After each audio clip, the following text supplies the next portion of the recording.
Just go ahead and post whatever Swamiji showed you in the utmost detail.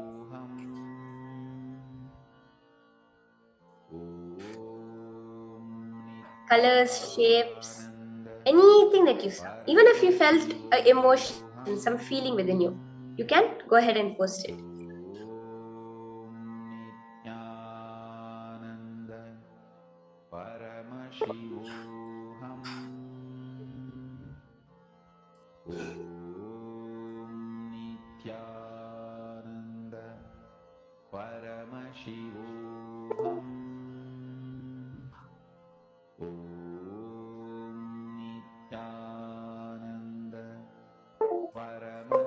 Pavanaya, you too can go ahead, Aya, and post what Swamiji showed you.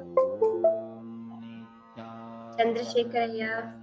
Request each of you to go ahead and post in the chat whatever was Swamiji had revealed to you in your third eye.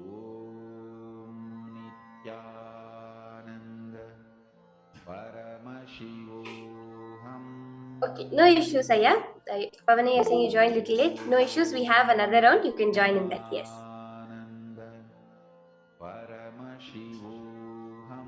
Viswanathan T. Aya, you have posted Swamiji showed river, water, falls, hills, nature, and a dark light.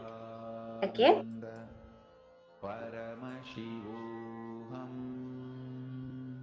Masalichan, you saw yellow, red, and anyone else left to post? Please go ahead and finish posting what it is Swamiji showed you.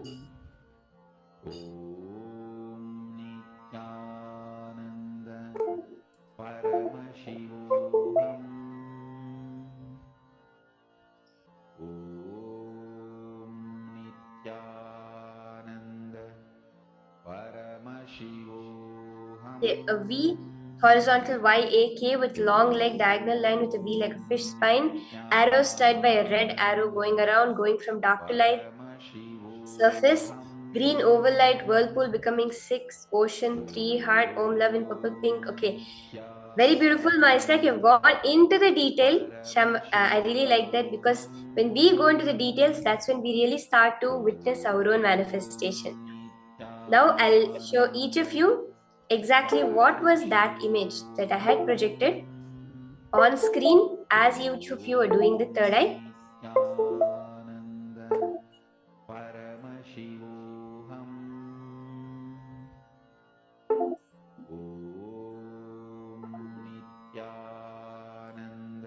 As you can see here, the image that I had projected was a beautiful picture of Swamiji.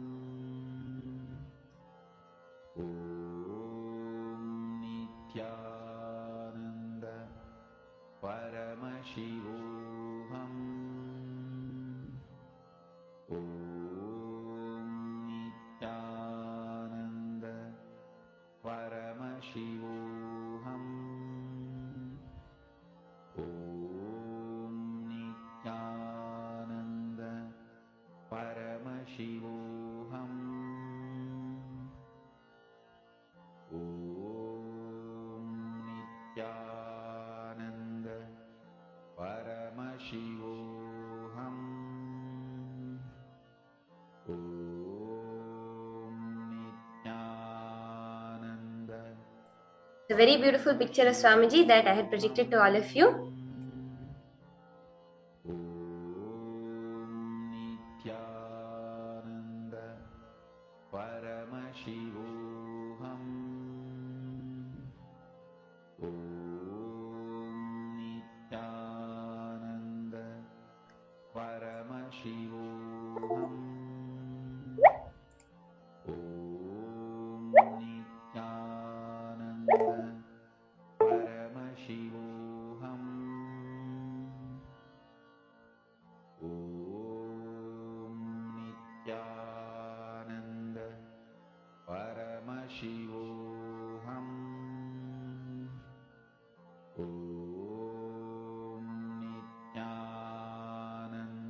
Now I'll be projecting the next picture for all of you to see through your third eye. Go ahead, connect to Swamiji. and tie your eye bands. Close your eyes. We have 2 more rounds to go of manifestation. You'll beautifully see breakthroughs just start happening when you sit.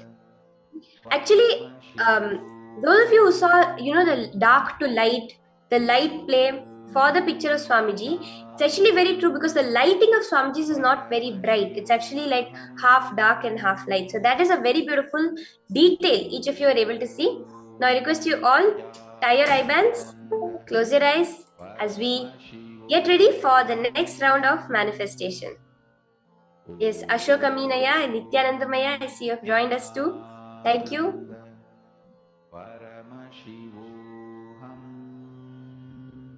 So now, the next picture for all of you to scan is on screen.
Shanta Mahavakya intensely, sit straight. Just let whatever thoughts are happening in you be completely completed by surrendering it to Swamiji.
Now, I request each of you can go ahead and post whatever it is Swamiji showed you. You can take off your blindfolds.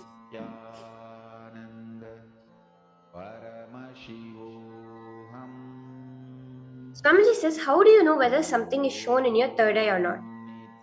If something is shown in your third eye, whether you look away from it or try thinking of something else, when you come back, it will still be there. Now, for example, you see a Om in your third eye. You start thinking of, just purposely try to divert your attention away from Om. Think of some cupcake or something. When you come back to the third eye, are you still seeing the same Om? That means it is through the third eye that you are seeing it.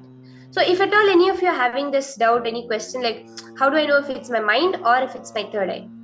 This is the sure way you can understand it. Swamiji says, when you look away and come back there, if it's the same image, then it is definitely through your third eye. Chandrasekharaya, you have said mountain tree, nature, red, yellow. Vishwanathanaya, you have posted Swamiji showed a temple, deity, and Shiva. Pavanaya, you can go ahead also and post. You saw Swamiji reveal the sky, garden with grass, and water fountain. Okay.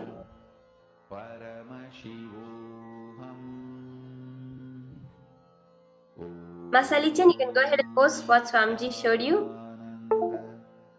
Paramashivoham Om Nityananda Paramashivoham Om Nityananda Paramashivoham Om Nityananda Paramashivoham Om Nityananda Paramashivoham Om Nityananda Paramashivoham Om Nityananda Paramashivoham Om Nityananda Paramashivoham. Yes. Okay, my Isaac, you posted Swamiji revealed in my third eye a sailing boat with a sailing pole like a musical note, a pole or a shaft with number 4, gray, green, gray, a dot, light white, insect, airplane, goes on, bracelet, Rudrakshas, time shaft, train, horizontal curved lines. Okay, Mash Salichan, again you saw red. I'm very excited to show this picture to each of you, this beautiful image that I had projected. It's actually a very, very beautiful picture of Paramashiva and Devi in the beginning years of Adi Kailasa. So when Adi Kailasa was first established, when the Nityanandeshwara temple in Biridi was first established, one of the first pictures available. You can see beautifully Devi and Paramashiva.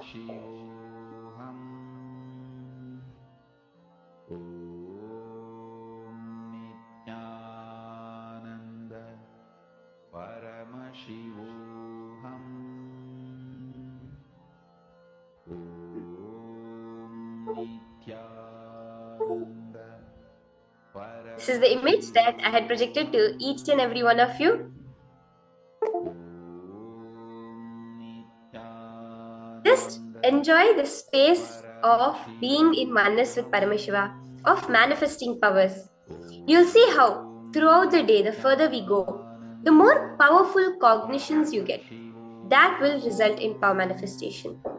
Actually, for this first power manifestation of the day, if you join for the Nityananda yoga that happens before it, it will prepare your body, it will make you ready to manifest powers.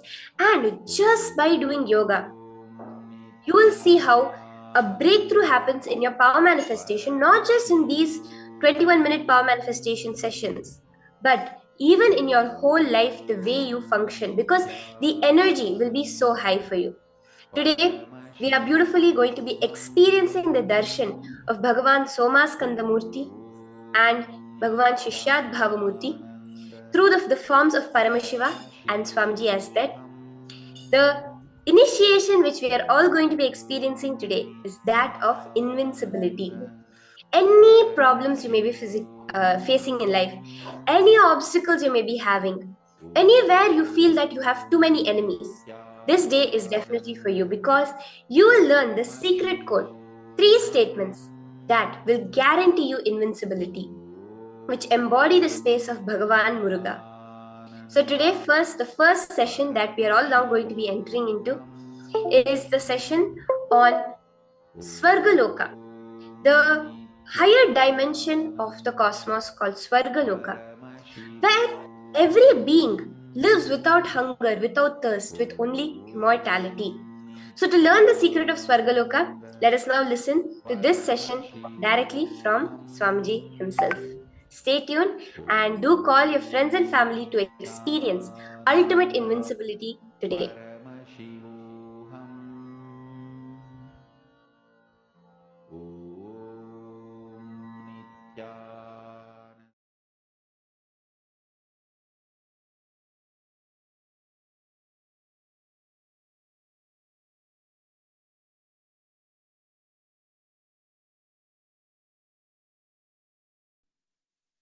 I can project this, a simple kind of a drawing to give you a rough idea about how the locas are placed. It's not to the scale or to the, it is just a rough introduction, kind of an idea it can give you. You can see the Jambudvipa is the known world where we all are now. All human beings, all of us are now in Jambudvipa. Loca is absolute youth, excitement, energy, absolute power, bliss, no boredom, no tiredness, eternal life. Amara Loca.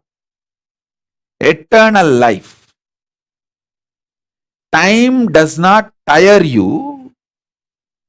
Frustrations does not bore you. Failures do not age you. Because they all don't exist in Loca. So in this higher 7 locas project, Loca, Suvar is the Amara Loca, Deva Loca, where gods live, who has gone through superconscious nectar DNA process.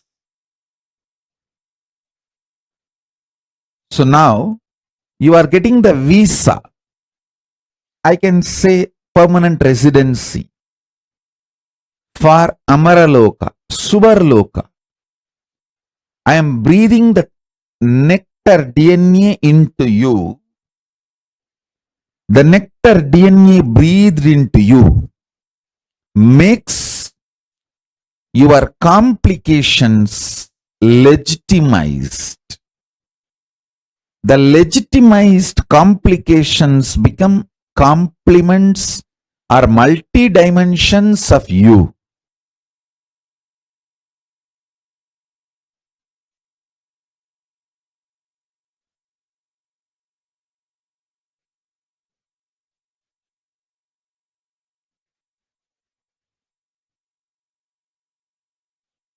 The first Loca,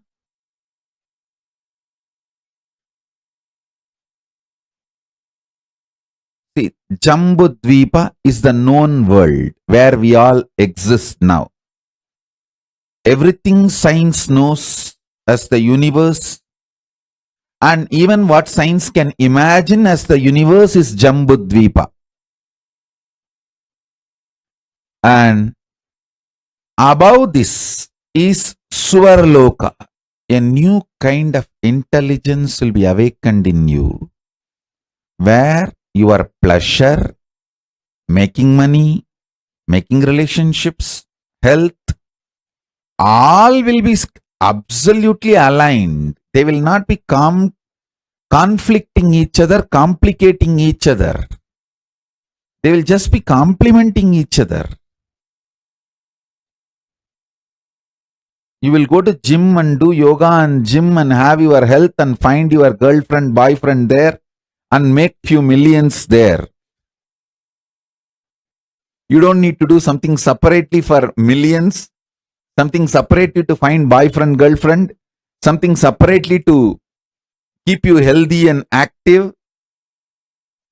It will all suddenly get more and more complementing each other. Conflicts and complications drop when your consciousness is raised. legitimizing your complications into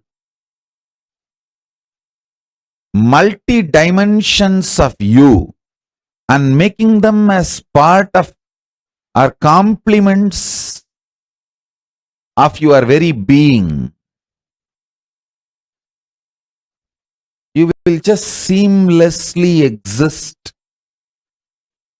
with all the core aspects of you. Absolute unclutching and extreme romance. Absolute health and extreme sensual enjoyments. Absolute completion and powerful way of dealing with all conflicts. When the superconscious DNA is infused into you, not just diseases disappear, the health in the different level happens. So listen. These higher lokas, like Swargaloka, Maharloka, Janaloka, Tapaloka, these higher lokas have their own ecosystem.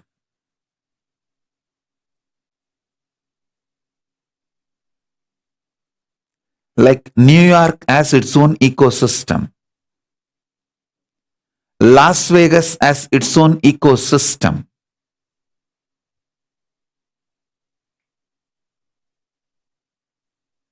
Tirupati has its own ecosystem.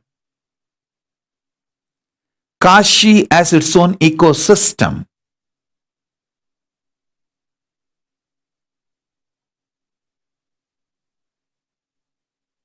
Even once you go to Las Vegas and come back, it will do something unchangeable to you about the life, pleasure, possibilities, every possible right, wrong, good, bad, sins. Same way, if you go to Kashi even once and come back,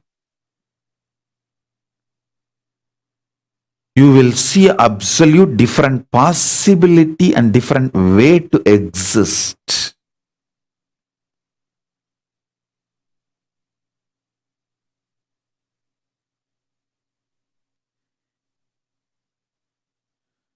Even once if you go to Tirumala, Tirupati and come back,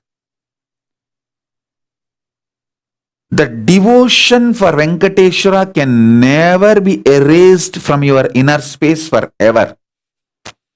Either it grows or stays, but it cannot disappear or dissolve. So listen.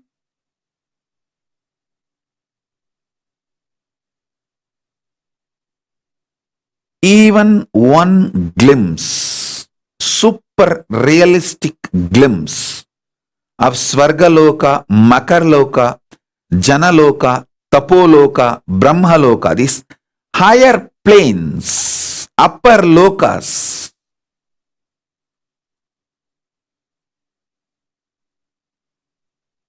makes you irreversibly enlightened, irreversibly empowered. For us, 1 year is 1 day for the higher time zone, Swargaloka.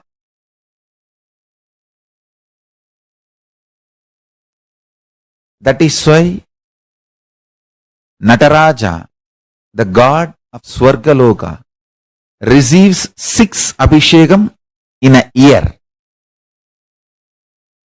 Because for Devatas in Swargaloka, the 1 year of Bhumandala, Bhuloka, 1 year of planet Earth is 1 day in Swargaloka. There are vertical time zones, Bhur, Bhuva, Suva, Tapa, Satya. The Satyaloka, where Brahma resides, there, 1 day of Brahmaloka is 4.32 billion human years. Understand?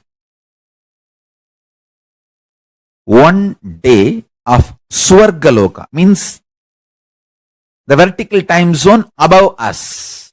Bhur, Bhuva, Suva, Tapa. It goes and Satya, then beyond Satya is Vaikunta, beyond Vaikunta is KAILASA.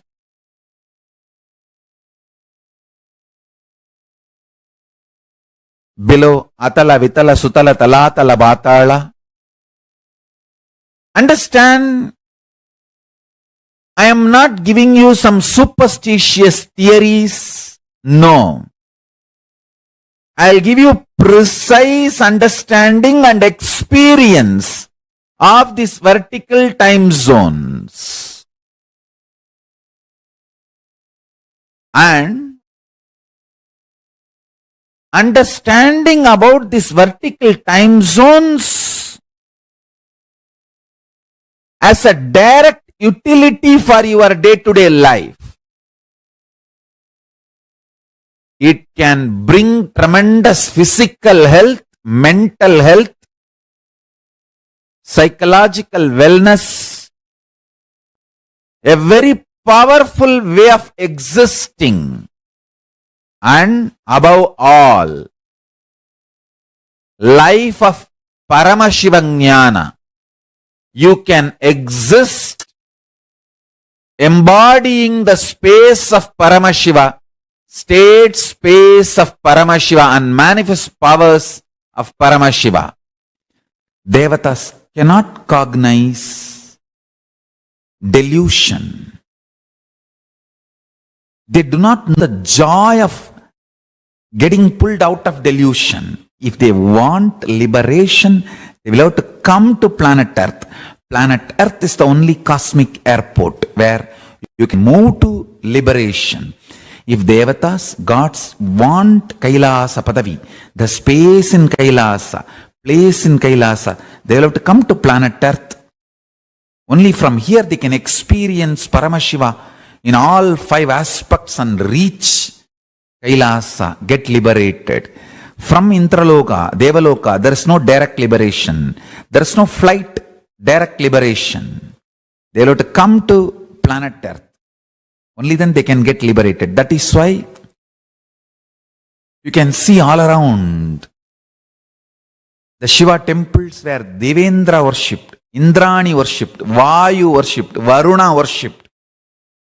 All the gods come down here, assume the human frame, and experience Paramashiva in his completeness and reach KAILASA. The most subtle joys of life, like Devatas, gods and goddesses, Devendra, all of them, they don't physically eat. Just the smell, havis, that's all is the food for them. When you glorify them some way through the stotras and mantras and offer anything into the fire, that havis is the food for them, because they are made of such subtle, evolved stuff. Just that praise and the devotion is enough. They are full. It's a demonic people. Even if you curse and give the food, they will eat. But the gods, just if you praise and show the devotion, that's enough. They don't even need food. More and more you evolve in subtle joys, subtle ecstasies, more and more elite you become. Understand? Whether your joys are gross, physical, violent, or subtle, that decides whether you are a classy being or pig. What is your joy matters. Blessed are those whose body enjoys the most subtle, evolved joys and pleasures.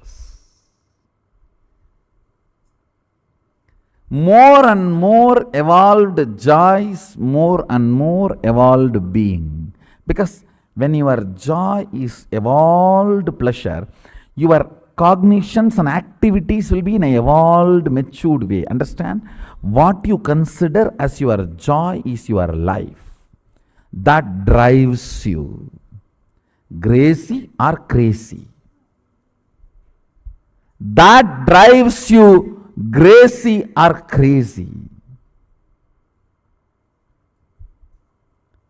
Most subtle joys makes you a most graceful being.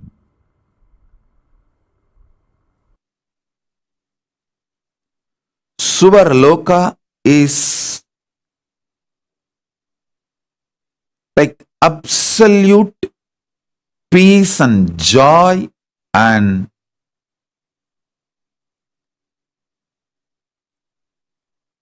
all upgraded life than planet Earth.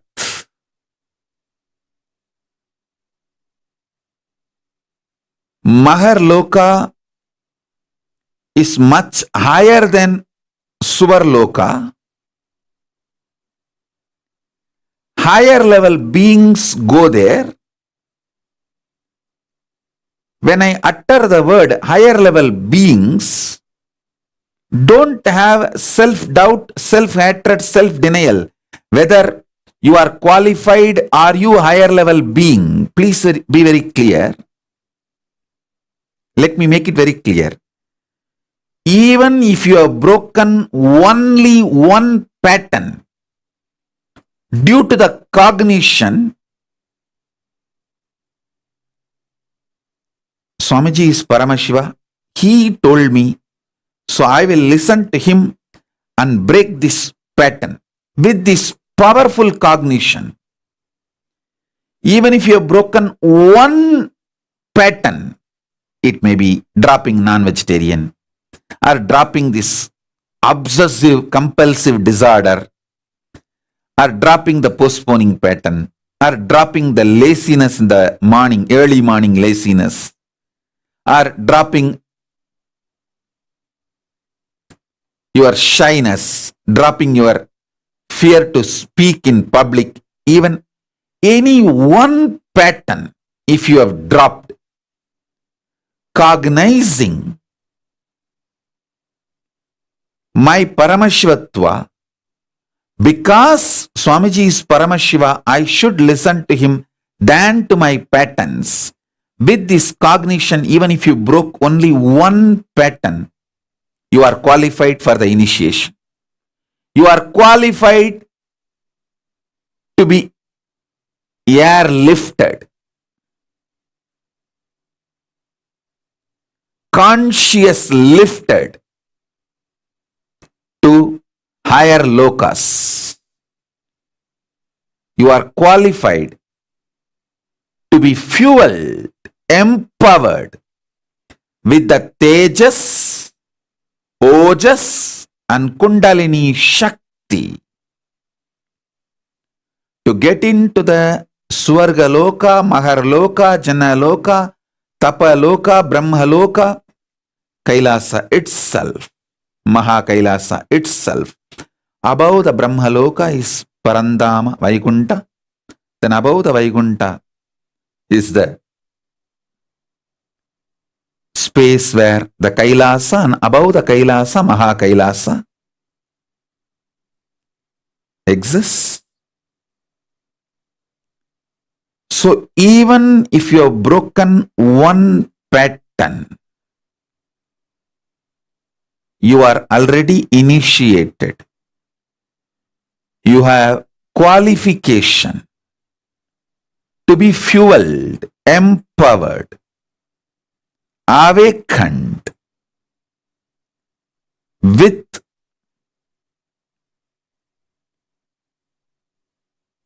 Tejas, Ojas, Kundalini, Shakti, entanglement, Shaktipada, Shaktinipada, initiation, and conscious lifted. Don't worry. Drop the self-doubt, self-hatred, self-denial. Understand this truth. Love has a capacity to break all the barriers, not just among the human beings, all the 14 lokas up and down. Your love, if you build consciously love, using that, you can go up to Kailasa or Atala, Vitala, Sutala, Talatala, Patala, down 7 or up 7, all 14, you can go just by using your love. Love is the only conscious quality which has a capacity to push you this side 7 or this side 7, any loka. Understand? If you are a great tapasvi, you can go up to only tapoloka. If you are a great brahmanyani, you can go only up to brahmaloka. And if you are a brahmanyani, you will neither want nor can go to patala. If you are a great tapasvi, you will neither want nor you will go to Mahatala, Sutala, all these lokas. The only thing which has a capacity to make you go to all 14 lokas is love. Love.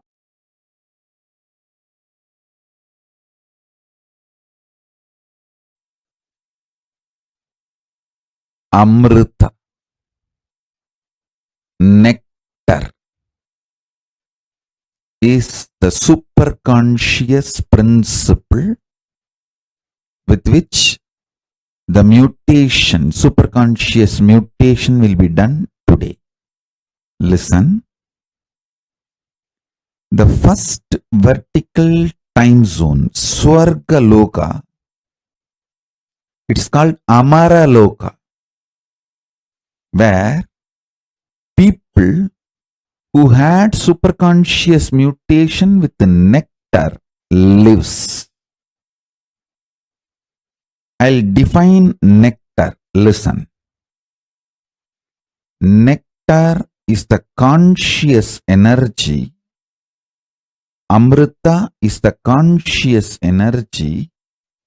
When infused into you, makes all your complications legitimized. Listen to this word. Your complications are complications as long as you treat them illegitimate and you fight with them. Your complications will become your dimensions. When you decide to infuse consciousness into you, I know what I am talking. I'll give you an example. You may be deeply interested in your health. You may also deeply interested in enjoying food. These two are complications, conflicts. If you don't find conscious solution for both, but If nectar principle, consciousness is infused into you, you will find the knack of eating left, right, center well and keeping you so healthy, alive, active. Your complications will become complements to each other when nectar is infused in you. Listen, nectar is a superconscious DNA principle. I am repeating it so that you will all internalize it. Nectar is a superconscious principle which eliminates all the complications in you. All the complications in you becomes complement to each other. Listen. You may be very deeply interested in enlightenment. You may be beautifully, intensely enjoying sexual, sensual experiences of life. If you are unconscious about these both aspects of you, it can become complication. If Amaratva, nectar principle, consciousness, the nectar DNA, Amrita DNA, if it is infused in you, suddenly you know both are not your intense seeking of enlightenment and your intense ability to enjoy the sex and sensual pleasures are not complicating each other. They just different dimensions of you actually complementing each other. Listen. I mean what I am saying, and I know what all the inferences you will get when you hear these words. I am talking with that clarity and responsibility. Today, I'll really make you experience this Amritatva. How? All your different complications can become legitimate complements of you, dimensions of you. Listen.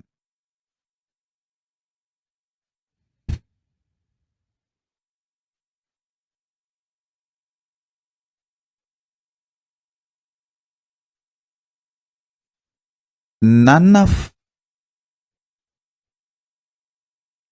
your core aspects complicate each other. Your fears don't complicate your desires.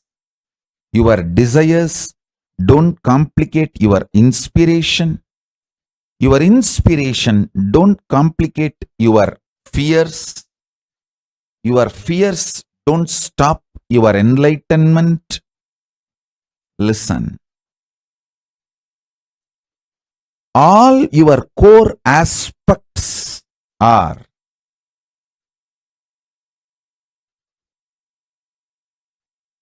actually complementing each other. A middle class BB, stupid fellows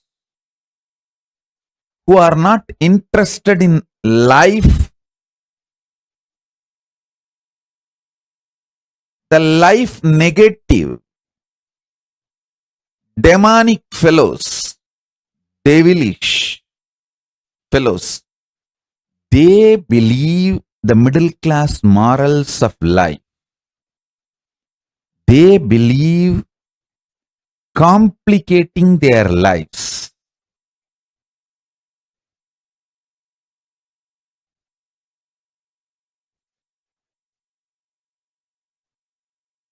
When nectar DNA, Amrita DNA is infused in you, you will realize everything in you is immortal. Your ability to manifest power is immortal. Your ability to seek enlightenment is immortal. Your ability to seek Paramashivatva is immortal. Your ability to enjoy sexual pleasure is immortal. Your ability to live forever is immortal. Your deep desire for your Bonda Vadai is immortal.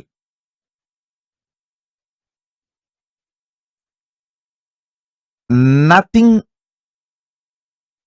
need to be eliminated or complicated in your existence. Listen, what I am telling you is Deva Ragasya. What I am telling you is the Deva Ragasya. This is the principle of Amrita DNA. When Amrita DNA enters into you, you are allowed into Swargaloka. Swargaloka does not allow cheap slum dogs. It's like you enter into a grand 7-star casino in Las Vegas and ask, oh, is gambling moral? Is it not sin? Hey, if you know it is sin, why did you come all the way to Las Vegas and get into this 7-star casino, spending thousands of dollars? You have come here to ask this question? Then go and sit where you are and ask all these questions. There are some places the questions have no answer. Those questions just become irrelevant. Swargaloka is the place where complications become irrelevant. All your dimensions become immortal. Nothing conflicts each other. Nothing complicates each other. Nothing confuses each other. A unique organized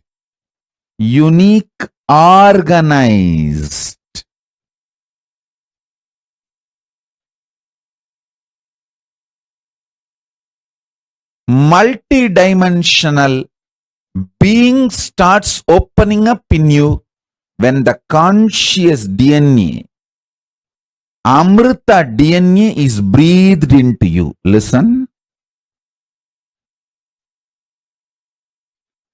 As Paramavatara of Paramashiva,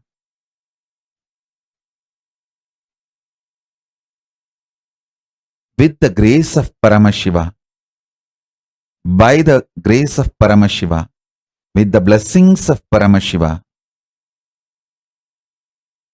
keeping him as the witness, I commit with you all.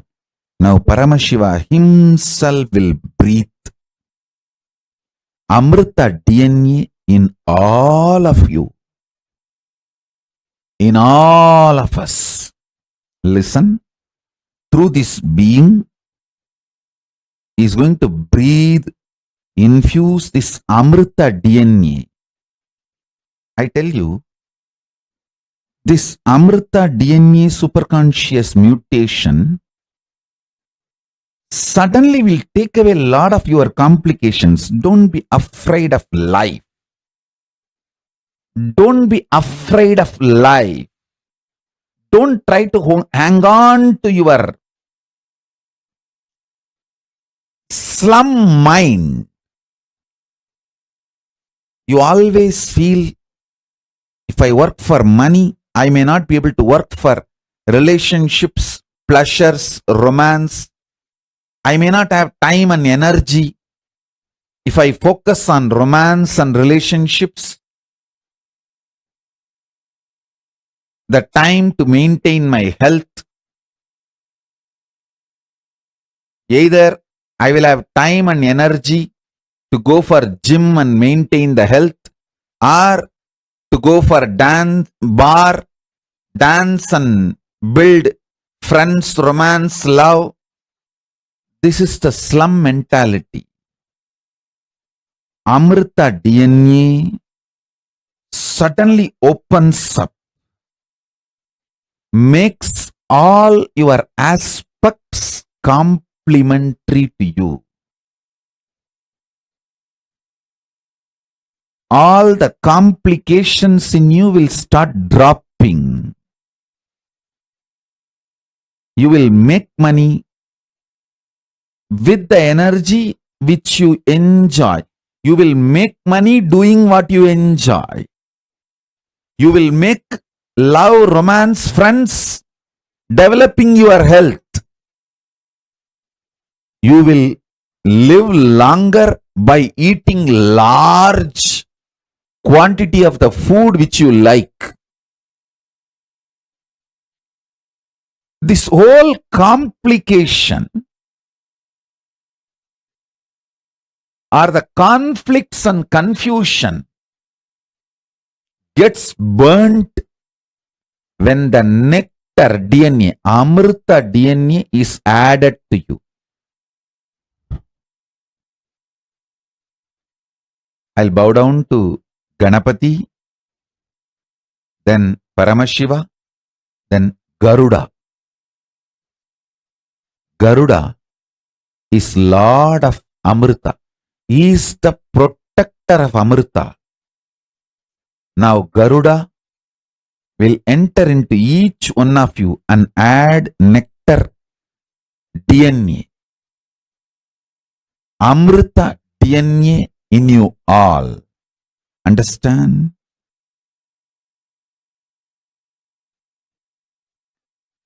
Amrita gives entry into Amara Loca, which is Swarga Loca, the first vertical time zone. All the devatas are called Amaras in Sanskrit because the Amrita superconscious DNA process is done inside you. Listen. The process now going to be done is eternal.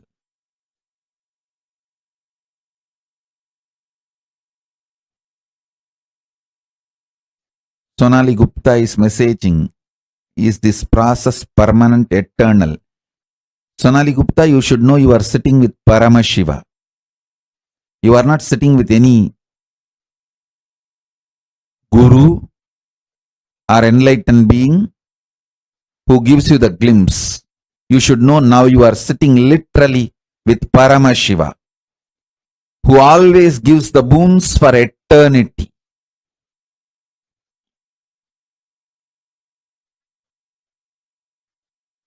Till you become one with Paramashiva, this boon stays with you.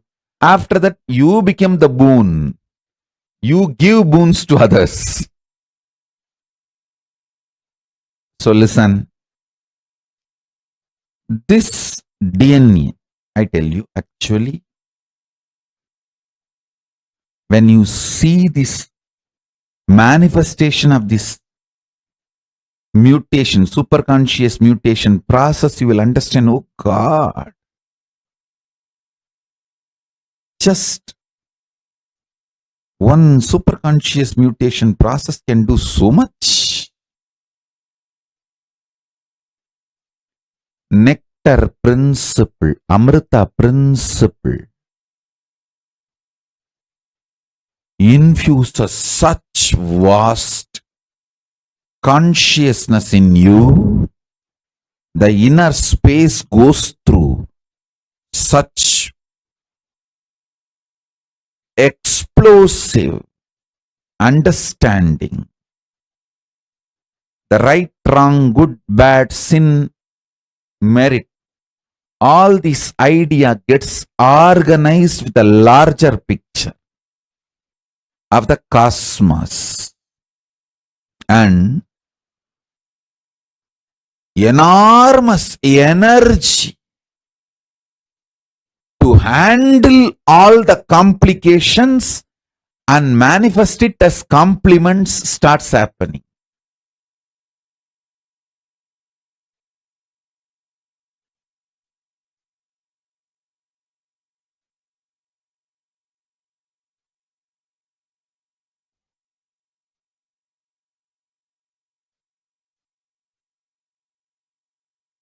in human level, whatever you perceive as complication, all of that is blasted with Amrita, nectar DNA. And this nectar DNA suddenly makes each of your complication immortal, and that becomes complement dimensions of you. No more complication.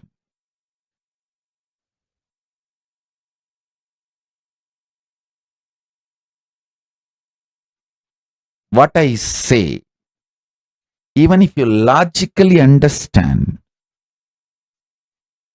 that is enough. And even if you don't understand, it's okay, because I'll pour this Amrita DNA in you, nectar DNA in you. Amrita Tattva, Amritattva in you. Most fortunate are those who are going to experience today's superconscious mutation process, because today you will see your ability to enjoy the sensual pleasures and your ability to manifest power both expands. Both are not conflicting each other. Both don't complicate each other.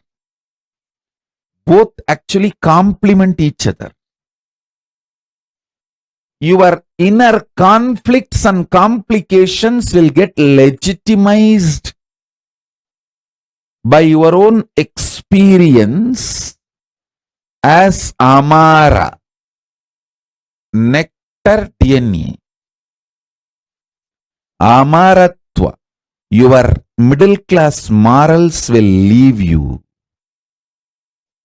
Your middle class mentality will leave you. First, you need to taste Devaloka, Amaraloka. Only then you will move to KAILASA.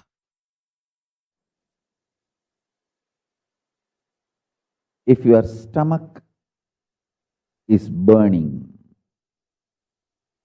with the Jataragni, the fire of hunger, if you are still capable of feeling hunger, be very clear. Your identity is already established in Swargaloka.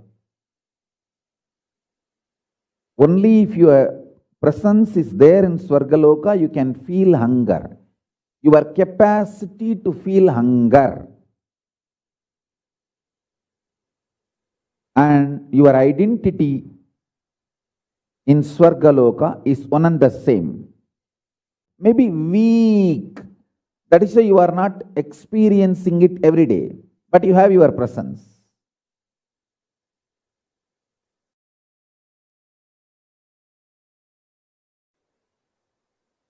I'll elaborately explain this truth now. All the higher time zones, the vertical higher time zones, up to KAILASA, and all the lower time zones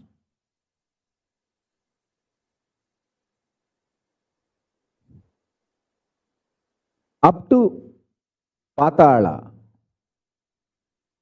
all these 14, your identity is already alive. It's like ladder. Anytime you can go into any one of your identities and open your life, open your new existence, open your possibilities.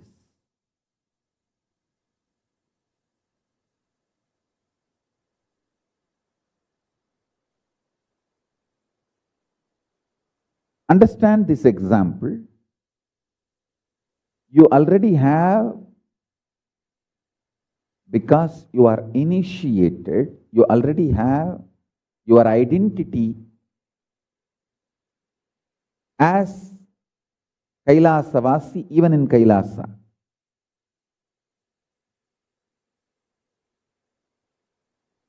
All human beings have their established identity in all 14 lokas. Kailasa is beyond this 14 loka, but because you are all initiated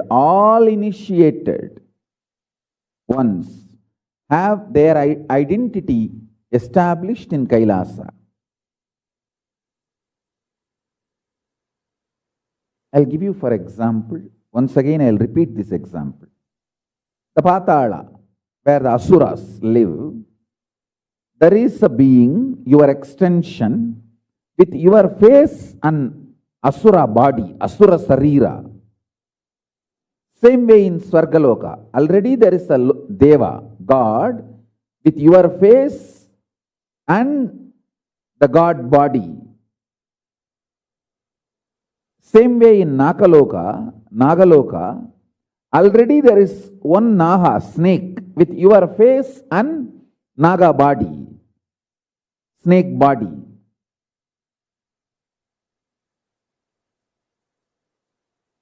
Your existence is alive, spontaneous, simultaneous in all 14 lokas. If you are initiated, not only this 14, the 15th space, the beyond, the space of Kailas also, your existence is assured. The doors of Kailas are opened for you. Now listen. You have the freedom to strengthen any of this identity in this 14.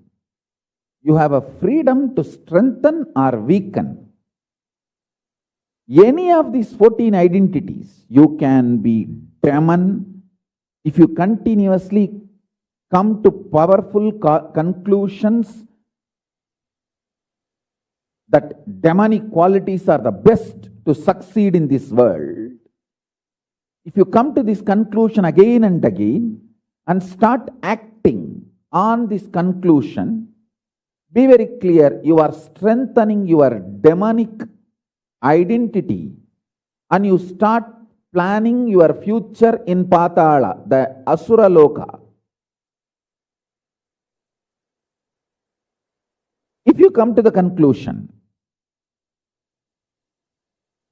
very dharmic way of living, win-win, will always be the best strategy.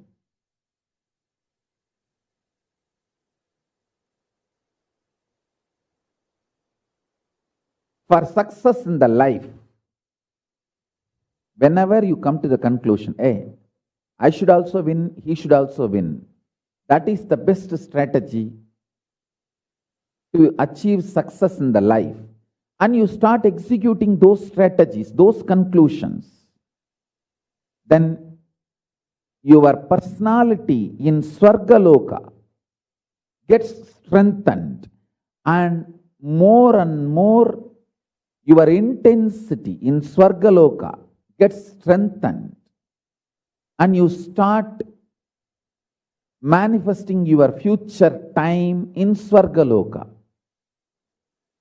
The strategies, conclusions you arrive and start executing, based on that you reach your Loka, if you feel.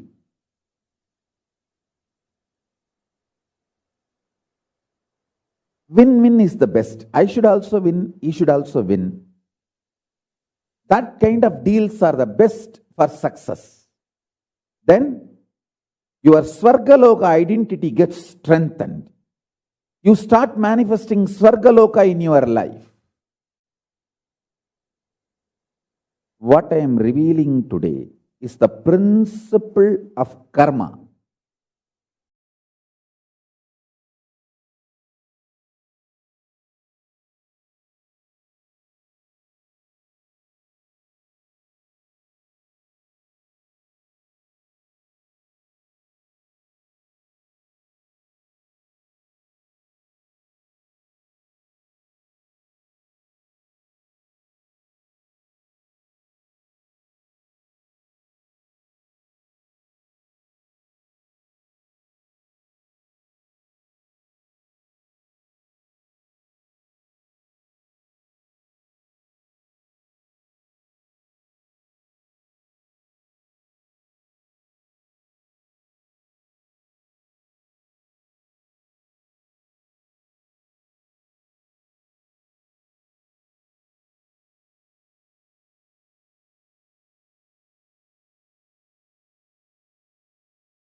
Paramashivoham. Om Nityananda Paramashivoham. Om Nityananda Paramashivoham. Om Nityananda Paramashivoham. Om Nityananda Paramashivoham. Om Nityananda Paramashivoham. Om Nityananda Paramashivoham. Om Nityananda Paramashivoham. Om Nityananda Paramashivoham. Om Nityananda Paramashivoham. Om Nityananda Paramashivoham. Om Nityananda Paramashivoham.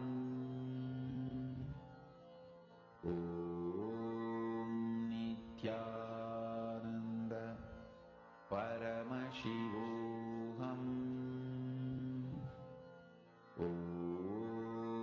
Nityananda Paramashivoham.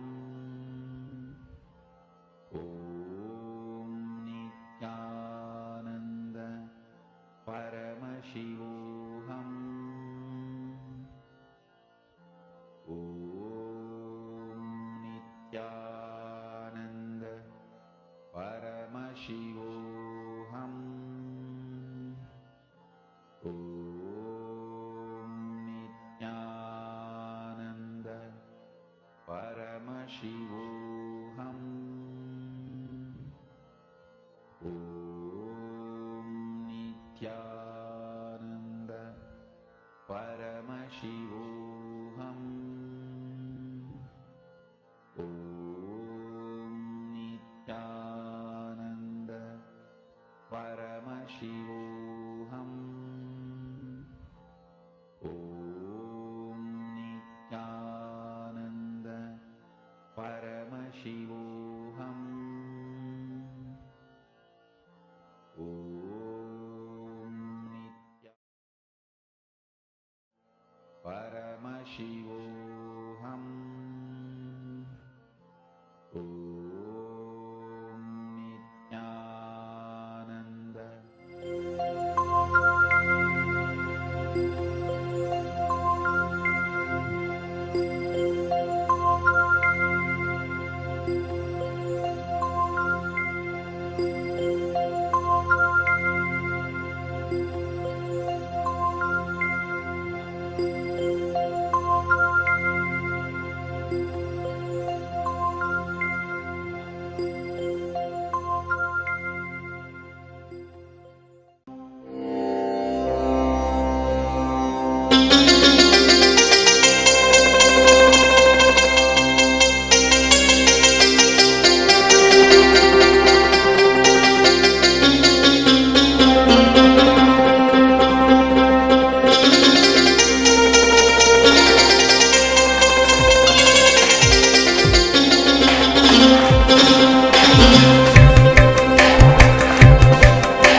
Nityanandam, to all the participants who are here sitting with us. Hope all of you enjoyed this powerful revelation from Swamiji. Today, we are having the very special initiation into understanding about who is Bhagavan Subramanya, Somaskandamurti. All of us are blessed to be able to even have this powerful revelations from Swamiji. All of us have been listening to the extraordinary revelation about the Swarga Loca from Swamiji right now. The very darshan that we are going to be experiencing today is that form of Lord Paramashiva as Bhagavan Somaskandamurti, where he is radiating.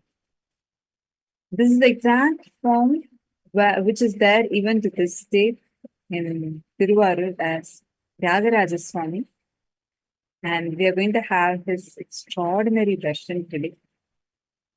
Hope all the participants here are back after the yoga and the first session that we all just enjoyed.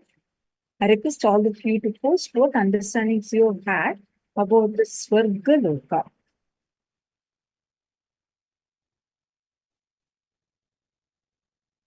First, how many of you are understanding that there is an existence beyond what we know as what we know as planet Earth? We've been learning this every day, last few days. We've been learning how we have something called as the parallel universe existence. It is very important for us to understand this because it is part of Hinduism. In Hinduism, this has been revealed very clearly, very, very beautifully. Swargaloka is a plane that is accessible even to all of us. And with certain thought currents, when you start cherishing a certain thought currents, your identity in Swargaloka gets empowered.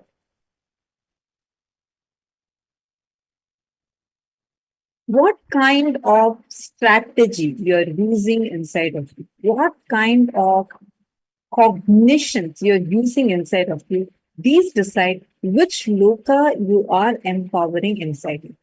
Is there anyone here who's listening to this session on the 14 lokas and specifically the Swarga Loka today? Is this the first time here? Anyone listening to this concept? Or if you are here for like the very first time you're listening to it, please do let me know. And I request all the participants to please come on camera because now what we are going to be understanding will help you deepen the very cognitions that you're carrying about the Swarga Loka plane.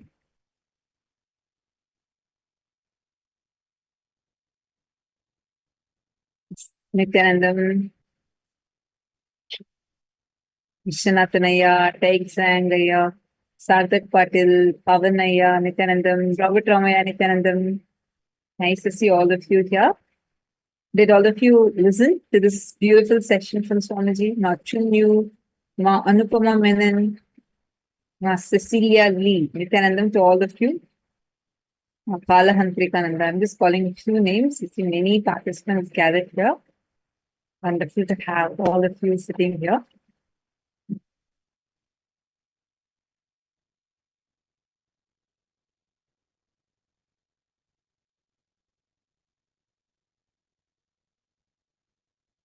Let us understand about this Swarga Loka. Absolute excitement, energy, power, bliss, where there's no boredom, no tiredness, and eternal life. Time does not tire you. Frustrations do not bore you. Failures do not age you because they all do not exist in Swarga Loka. That is the beautiful space of Swarga Loka. Now, what is this Swarga Loka? Bhuloka, this plane where the entire known universe exists. Above the Bhuloka, there is the unmanifest, the Bhuvar Loka. Above the Bhuvar Loka, there is Swarga Loka. Swarga Loka, roughly it's translated to heaven, but both heaven, Swarga, Naraka, both are there within the Swarga Loka itself. Yamaloka is also part of Swarga Loka. It is like a huge universe. Just imagine this. We only know planet Earth. Even planet Earth, we think it's so big, right? Loca plane alone contains the entire known universe, including the solar system, including the Milky Way galaxy, all the galaxies that you know, the farthest galaxy away that the human beings have been able to discover till now, all that still comes under the Loca plane only. The Boer Loca is also part of the Loca actually, but it is an unmanifest of the Boer Loca, unmanifest of the Loca. And all these come into the Jambu Dvipa plane. Hope all of you are clear so far within this.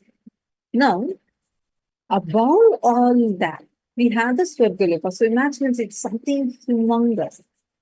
The best part here is you can access Swargaloka from Bhuloka plane. You have the ability to travel to the Swargaloka. In Egyptian mummification process,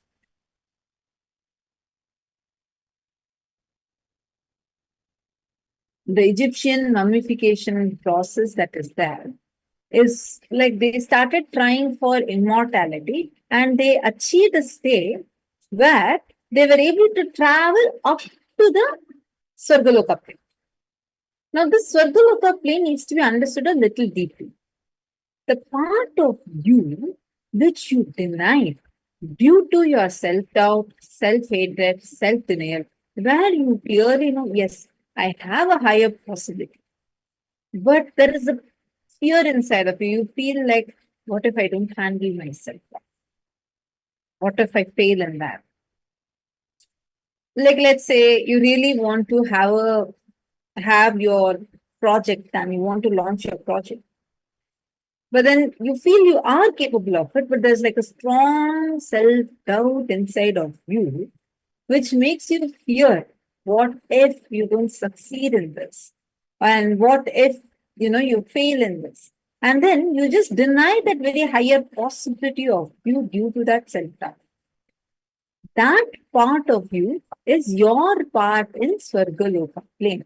How many of you are understanding this? The Swargaloka plane, which is there, is the part of you which you denied, the higher possibility of you which you denied due to your own self-doubt. Understand, it is not just about an opportunity that you have denied for yourself, some possibility denied for yourself. No, sometimes it can even be some emotions. You don't want to just express something because you have a deep self-doubt. You have so much of self-doubt because you left it unattended, it became self-hatred and self-denial itself.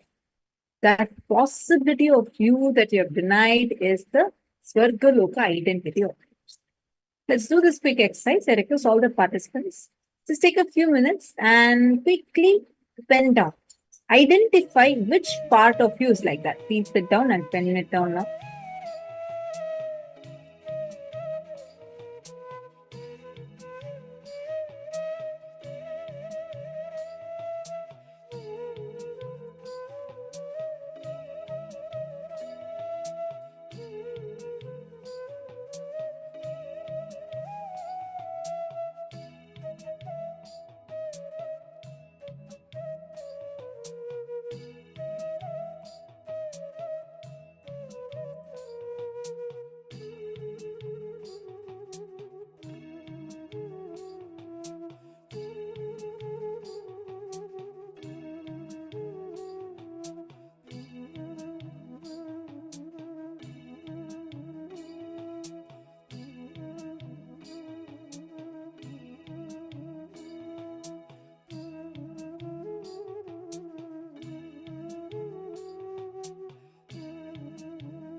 Hope all of you have written down.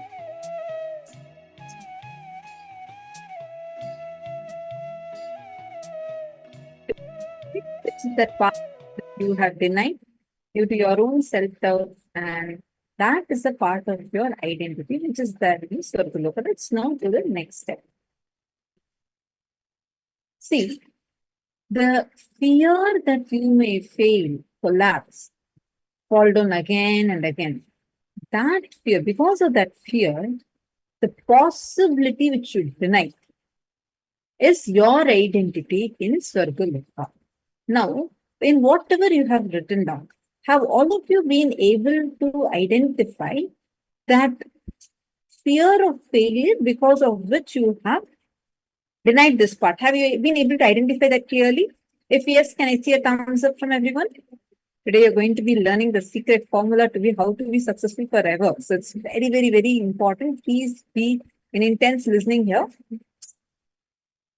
See, if you do this exercise, it will help you a lot in every aspect of your life. I request all of you to keep posting whatever you're understanding and whatever your cognitions are. Please keep posting it here. How many of you are first understanding this? Did you identify that part of you which you deny because of your self-doubt and self-hatred and like basically the fear of failure? Maybe, for example, you would have failed maybe when you were young. You would have, the teacher would have asked, who is the first president of India? And you were so enthusiastic. You put up your hands and you say, loudly you say, oh, it was Mahatma Gandhi, which is the wrong answer. So the whole class laughs at you and you get so embarrassed and you feel like, no, I'm not going to ever talk like this again. And that time you were probably 4 years, 5 years old. You decide strongly that you will not open your mouth and tell any of these answers. Now you may be 30, 35. You may be sitting in your board meeting. Even now, when you get an idea, when you immediately get a powerful, like let's say a really good proposal, you will say that to your colleague who's right next to you, and he will get all the good name, and you will just deny that very possibility of yours and sit down. How many of you are seeing like this examples in your life? Please raise your hands if you are able to identify this. Please keep your hands raised. Is all of you understanding this? If any of you have some questions, feel free to post it here. If you feel like, no, I'm not getting this or I'm not able to identify any such part in me, please post it here.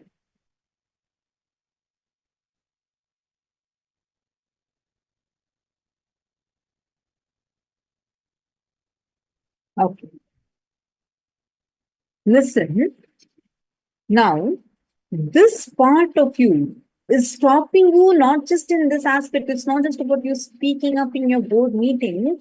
It is even making you deny your identity in the Sarvaloka, which is making you feel powerless inside of you. It can even be expression of some emotions.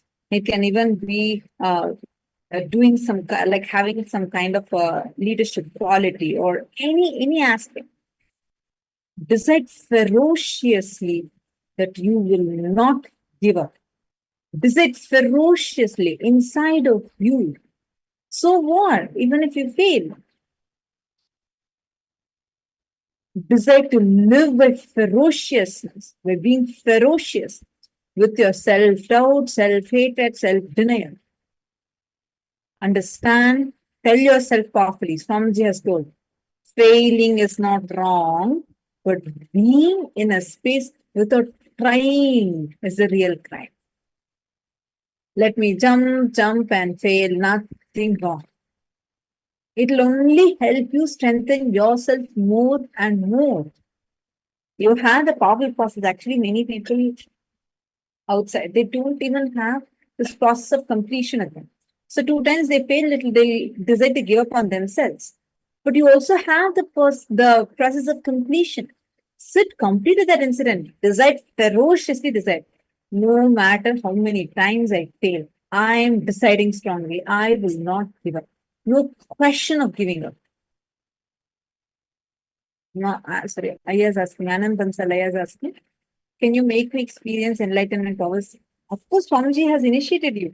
If you receive the initiation, Anand Bansalaya, if you have received the initiation, definitely you can manifest powers. Once again, even in that aspect, look at, have you denied your own possibility inside of you?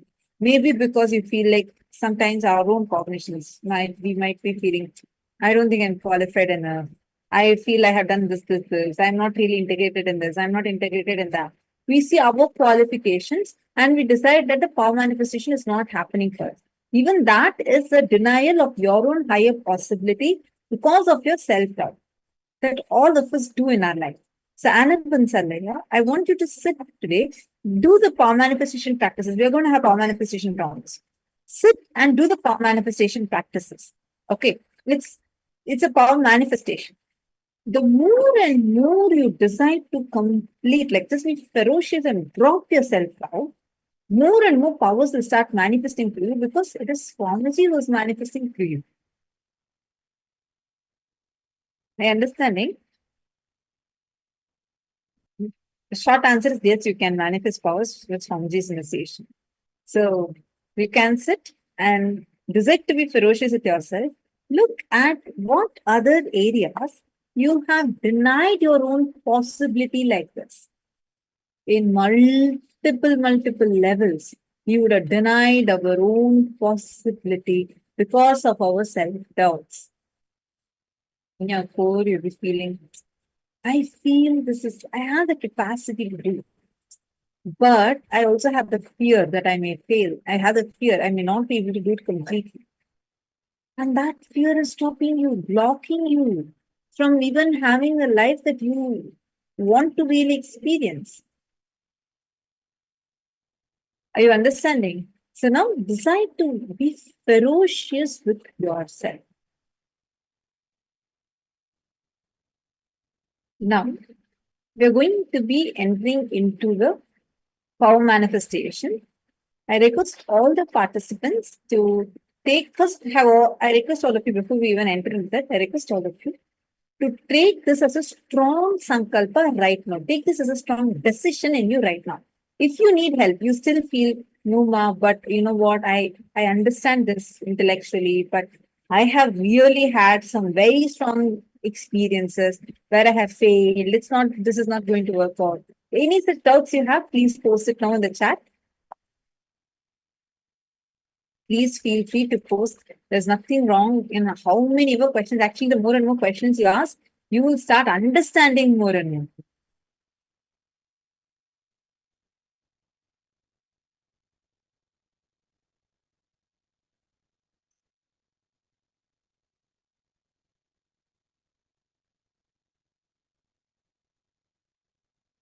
All right. Now, if you do not have any doubts, let's now move on to the next session where we are going to be doing a power manifestation right now. In this round, all the participants, I request everyone to take your aushadha. If you do not have an aushadha already ready with you, then do not worry. Today, Swamiji is going to give that initiation and you can do a different power right now. But for all the participants who have already attended the previous seasons, you would have definitely done the Subramanya Aushadha and you'd be having the Aushadha ready with you. I request you all to please take that Aushadha and you're going to be using that to apply it on a mirror and you're going to be manifesting the power. Today is going to be the power of Krishna, where you actually use a granite slab, which is specially energized by Swamiji, or a mirror that is energized by Swamiji. You're going to be applying the Aushadha, which is not any medicine. It is a special alchemy product energized by Swamiji, blessed by Swamiji. We're going to apply that and manifest the power. Please, can I request all the participants to kindly take that out? And let us enter into the power manifestation now.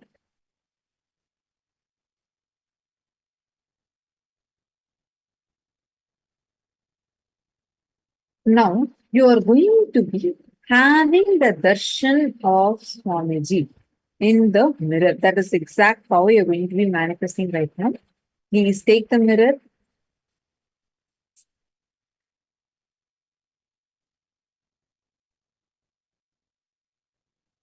Please take the mirror and apply the Aushadha on top of it.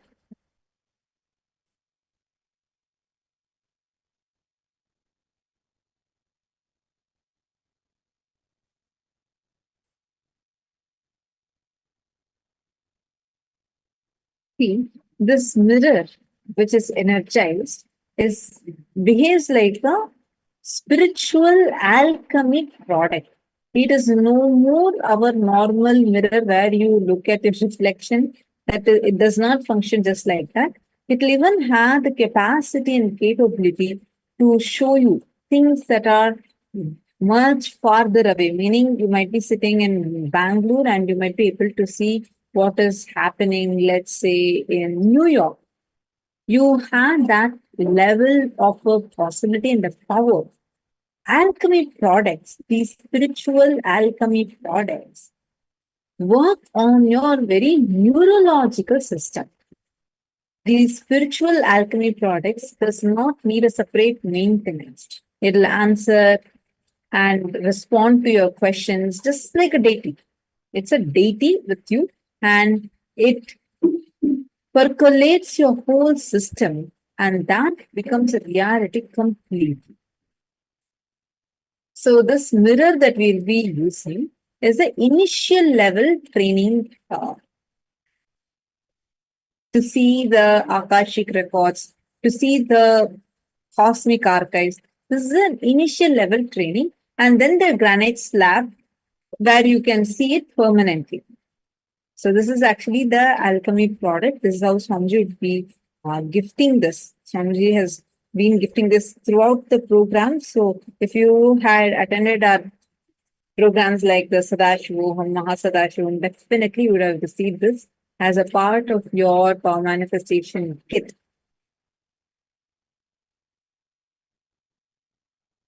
And Swamiji himself will be applying, like, the Jnananjana to your third eye, and you're awakening your third eye. So the first process is to have the darshan of Swamiji in the mirror. So sit straight, wipe the Krishashila or the mirror clean, and apply the Aushadha on it. Apply the Jnananjana on your third eye, and just look at it intensely. Pray to Swamiji to reveal Swamiji self. Just you will have a cosmic darshan of Swamiji on the mirror. Start now.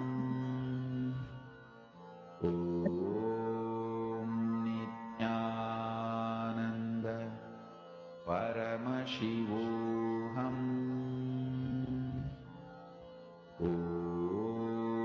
Nityananda Paramashivoham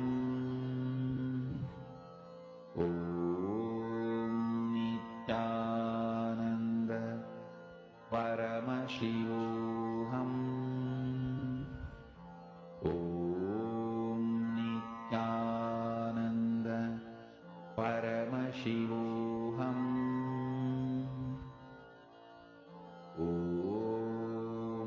Nityananda Paramashivoham Nityananda Paramashivoham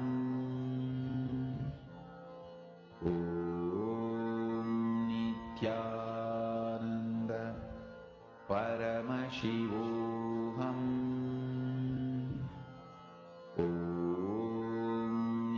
Nityananda Paramashivoham Nityananda